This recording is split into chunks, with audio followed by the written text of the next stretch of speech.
Jangan ada lagi persepsi hanya tajam ke bawah, tapi tumpul ke atas.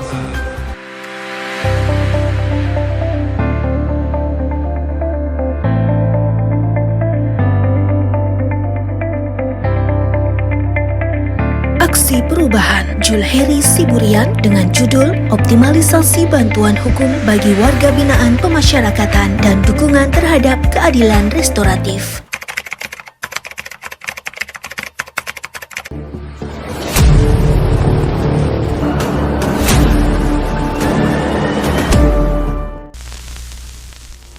Itulah beberapa contoh kasus pelanggaran hukum ringan yang dipidanakan.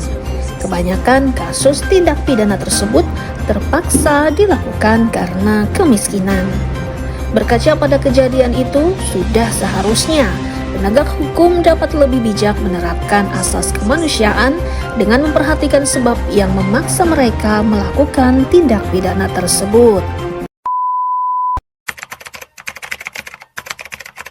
Jadi program ini karena program prioritas nasional tentu diawasi oleh pemerintah, baik itu oleh KSP, Kantor Sekretariat Presiden, Bappenas dan Kementerian Keuangan termasuk Kementerian Hukum dan HAM. Kementerian Hukum dan HAM atau Kemenkumham memberikan bantuan hukum gratis bagi masyarakat miskin pada 2022. Bantuan hukum ini disalurkan melalui 619 organisasi bantuan hukum atau OBH yang telah lulus verifikasi dan akreditasi sebagai pemberi bantuan hukum. Yasona Lauli mengatakan, program ini menjadi wujud keadilan bagi masyarakat miskin. Menurutnya, tidak semua masyarakat miskin memiliki kemampuan pembiayaan untuk mendapat bantuan saat berhadapan dengan hukum. Restoratif justice itu adalah pemulihan keadilan yang tidak menitik beratkan pada penghukuman. Kita punya restoratif justice. Banyak kasus-kasus perkara yang kita tangani dengan kewenangan kita hentikan.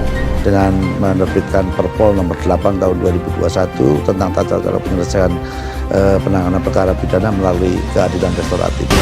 Fiat Justisia Ruat Caelum, meskipun langit runtuh, keadilan harus ditegakkan. Akses to justice adalah pilihan kata yang tepat, bahwa memang lapas rutan Indonesia seharusnya menjadi akses keadilan bagi para tahanan pencari keadilan. Sebuah terobosan yang tepat yakni adalah memberikan mereka bantuan hukum serta mendukung keadilan restoratif. Kegiatan dimulai dengan konsultasi dan koordinasi dengan mentor, Bapak Heri Azhari, dilaksanakan pada tanggal 6 September 2023. Koordinasi dan konsultasi kepada coach untuk melaporkan dan meminta arahan terkait aksi perubahan. Membuat tim efektif sesuai dengan SK Kepala Rumah Tahanan Negara kelas 2A Samarinda. Reformer membentuk tim efektif untuk melaksanakan rapat guna menyusun rencana aksi perubahan. Ketika melaksanakan ujian seminar rancangan aksi perubahan, reformer memaparkan bahwa di dalam milestone jangka pendek akan melaksanakan 1 PKS. Penguji dalam hal ini Bapak Dr. Muhammad Aswad, MSI, Kepala Lembaga Administrasi Negara KDOD Samarinda, memberikan challenge kepada reformer menjadi 2 PKS. Setelah sebelumnya melaksanakan perjanjian kerjasama dalam jangka pendek ini, sedianya reformer akan menambah 2 PKS dengan organisasi bantuan hukum yang telah terverifikasi oleh kantor wilayah Kemenkumham Kalimantan Timur sehingga menjadi 3 PKS. Itu artinya reformer telah melampaui target yang seharusnya dilaksanakan di jangka menengah sudah diselesaikan di jangka pendek ini. Beliau sudah melampaui target ya di jangka menengah yang harusnya dilakukan di jangka menengah sudah dilakukan di jangka pendek ini. Sukses dan selamat kepada beliau. Optimalisasi bantuan hukum bagi warga binaan pemasyarakatan dan dukungan terhadap keadilan restoratif adalah sebuah upaya yang dilakukan oleh reformer untuk mengembangkan layanan bantuan hukum dan dukungan terhadap keadilan restoratif di Rutan Samarinda agar semakin memberikan akses keadilan secara luas dan gratis serta mendukung program pemerintah dalam reformasi birokrasi yakni pengentasan kemiskinan dalam kerangka pengetahuan tentang hukum serta mengurangi angka overcrowded di Rutan Samarinda melalui sinergi dan kolaborasi program kegiatan dengan organisasi bantuan hukum, kejaksaan negeri, serta program restoratif justice system.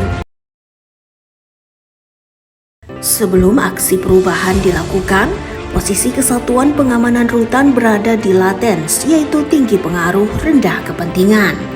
Setelah implementasi aksi perubahan, Kesatuan Pengamanan berubah menjadi promoters, yang berarti tinggi pengaruh, tinggi kepentingan.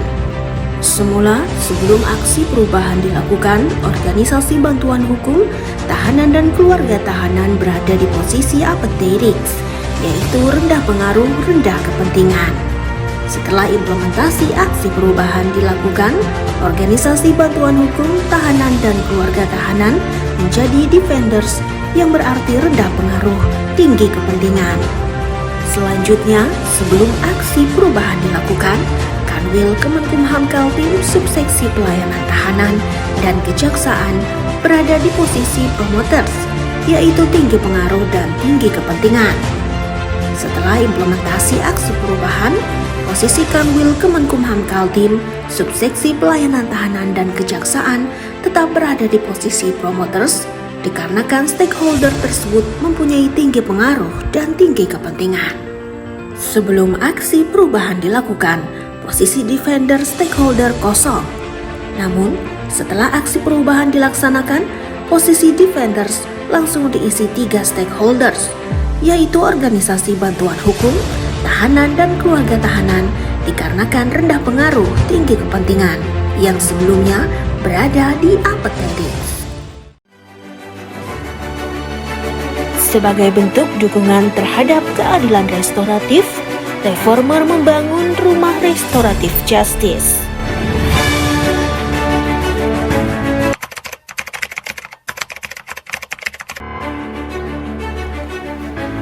Hingga saat ini, Reformer telah bekerja dengan optimal, ditandai dengan 4 OBH yang berjalan dan telah menerima bantuan hukum melalui litigasi sebanyak 165 orang dan non-litigasi sebanyak 231 orang.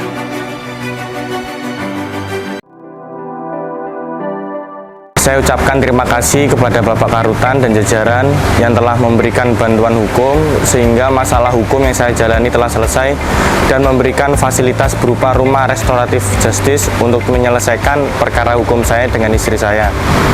Dan akhirnya saya bisa bebas melalui program RJ ini. Kami ucapkan terima kasih yang tak terhingga kepada Bapak Karutan dan jajarannya yang telah memberikan bantuan hukum kepada anak kami, apalagi kami termasuk orang yang tidak mampu, rakyat kecil yang tidak bisa menyelesaikan masalah hukum anak kami. Saya berharap dengan adanya bantuan hukum ini dan rumah restorasi justice ini bisa memberikan akses keadilan bagi tahanan yang berada di rutan Samarinda.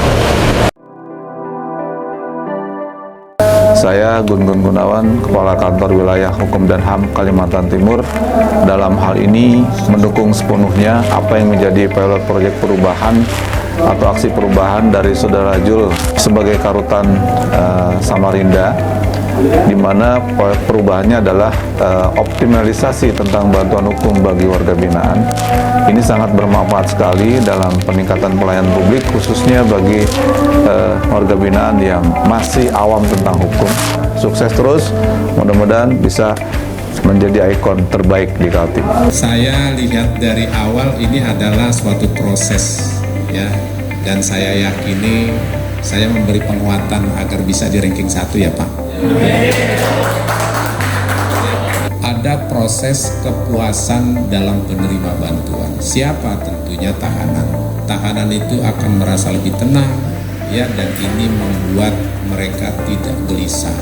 Ada kepastian yang dia jalani dalam proses hukumnya. Saya ucapkan selamat buat Pak Julheri Siburian ya atas aksi perubahannya dengan judul optimalisasi bantuan hukum bagi warga binaan pemasyarakatan dan dukungan terhadap keadilan restoratif.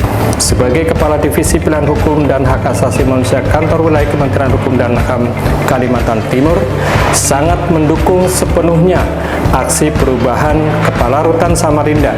Semoga optimalisasi bantuan hukum tersebut dapat meningkatkan perolehan hak masyarakat khususnya warga binaan. Rumah Restoratif Justice ini adalah hal baru di unit pelaksana teknis pemasyarakat yang ada di Indonesia. Saya Kepala Kejaksaan Negeri Samarinda mendukung aksi perubahan oleh Kepala Rutan Samarinda. Semoga dengan adanya dukungan terhadap keadilan restoratif tersebut dapat meningkatkan akses keadilan bagi pemasyarakatan, khususnya warga binaan pemasyarakatan di Samarinda.